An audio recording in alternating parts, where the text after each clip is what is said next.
ती है कहानी। हरमन एक छोटे से गांव में रहता था। वह बहुत ही मेहनती लड़का था और अपने परिवार की मदद करने के लिए दिन रात काम करता था। उसके माता पिता किसान थे और हरमन भी खेती बाड़ी में उनका हाथ बटाता था। वह रोज सुबह जल्दी उठकर खेतों में काम करने जाता, कभी हल चलाता, कभी बीज बोता, कभी पानी देता और कभी फसल काटने में मदद करता।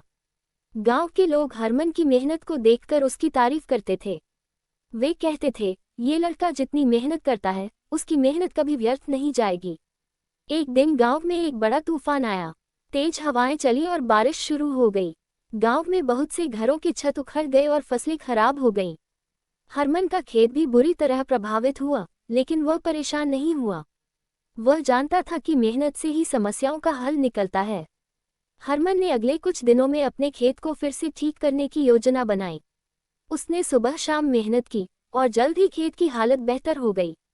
उसकी मेहनत रंग लाए और उसकी फसल फिर से लहलहाने लगी। गांव के लोग उसकी मेहनत देखकर हैरान थे। उन्होंने देखा कि हरमन ने बिना थके और बिना रुके कठिनाइयों का सामना किया और सफलता प्राप्त की। अब हरमन को सिर्फ गांव वाले ही नहीं, बल्कि आसपास के लोग भी उसकी मेहनत और दृढ़ संकल्प की वजह से आदर्श मानने लगे।